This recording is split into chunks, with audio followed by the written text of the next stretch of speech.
Hi friends, ഇന്ന് നമ്മൾ ഉണ്ടാക്കാൻ പോണതൊരു അടിപൊളി ഉണ്ണിയപ്പമാണ്. നല്ല സോഫ്റ്റായ ഉണ്ണിയപ്പം, പെട്ടെന്ന് തന്നെ നമുക്ക് ഉണ്ടാക്കിയെടുക്കാൻ പറ്റിയ ഉണ്ണിയപ്പത്തിൻ്റെ റെസിപ്പിയാണ്. അപ്പോൾ നമുക്ക് എങ്ങനെയാണെന്ന് നോക്കാം. അപ്പോൾ റവ കൊണ്ടാണ് നമ്മൾ ഉണ്ണിയപ്പം ഉണ്ടാക്കുന്നത്. 1 കിലോ റവയുണ്ട്. പിന്നെ കുറച്ച് തേങ്ങയും എള്ളും നെയ്യിൽ വറുത്ത് വെച്ചു.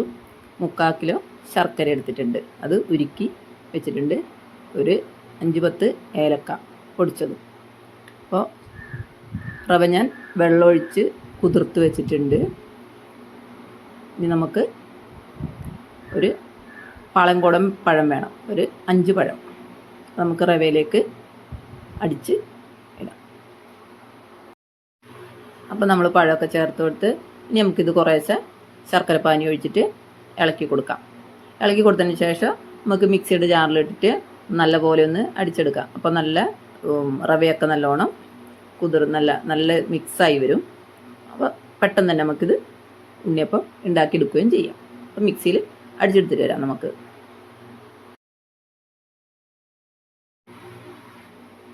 അങ്ങനെ നമ്മളെല്ലാം മിക്സിയിൽ ഇട്ട് അടിച്ചെടുത്തു.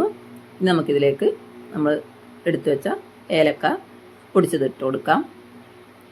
അത് നന്നായിട്ട് മിക്സ് ചെയ്യാം. ഒരു നുള്ള് ഉപ്പിട്ട് കൊടുക്കാം, മധുരം ഒന്ന് ബാലൻസ് ഇതാവാൻ വേണ്ടി നുള്ളുപ്പിട്ട് കൊടുക്കാം. പിന്നെ നമ്മൾ നേരത്തെ വറുത്ത് കോരി വെച്ച നമ്മളെ തേങ്ങയും എള്ളും കൂടി ചേർത്ത് നന്നായി മിക്സ് ചെയ്ത് കൊടുക്കാം. നമുക്കിനി ചട്ടി വെച്ചിട്ട് ഉണ്ണിയപ്പം തയ്യാറാക്കാം. നമുക്കൊരു 10-15 മിനിറ്റ് മതി ഈ ഒരു ഉണ്ണിയപ്പം ഉണ്ടാക്കിയെടുക്കാൻ വേണ്ടിയിട്ട്. അത്ര പെട്ടെന്ന് നമുക്ക് പറ്റും. അങ്ങനെ എണ്ണയൊക്കെ നമ്മുടെ നന്നായിട്ട് ചൂടായിട്ടുണ്ട്. നമുക്കിനി ഓരോ കുഴിയിലേക്ക് കുറേശ്ശെ മാവ് ഒഴിച്ചു കൊടുക്കാം. അങ്ങനെ നമ്മൾ എല്ലാ ഇതിലും ഒഴിച്ചു കൊടുത്തു. ഇനി നമുക്കിത് തീ കുറച്ചിട്ട് മറിച്ചിട്ടൊക്കെ വേവിച്ചെടുക്കാം. അപ്പോൾ നമ്മുടെ ഉണ്ണിയപ്പം ഇത് കണ്ടില്ലേ, നല്ല അടിപൊളി ഉണ്ണിയപ്പമായിട്ട് വന്നിട്ടുണ്ട്. എല്ലാവരും ട്രൈ ചെയ്യണം. 10 മിനിറ്റ് മതി നമുക്ക് ഈ ഉണ്ണിയപ്പം ഉണ്ടാക്കിയെടുക്കാൻ വേണ്ടിയിട്ട്. അപ്പോൾ ആദ്യമായിട്ട് എൻ്റെ ചാനൽ കാണുന്നെങ്കിൽ സബ്സ്ക്രൈബ് ചെയ്യുക, ലൈക്ക് ചെയ്യുക, ഷെയർ ചെയ്യുക, കമൻറ്റ് ചെയ്യുക. അപ്പോൾ അടുത്തൊരു വീഡിയോയുമായി വരുന്നത് വരെ എല്ലാവർക്കും ബൈ ബൈ.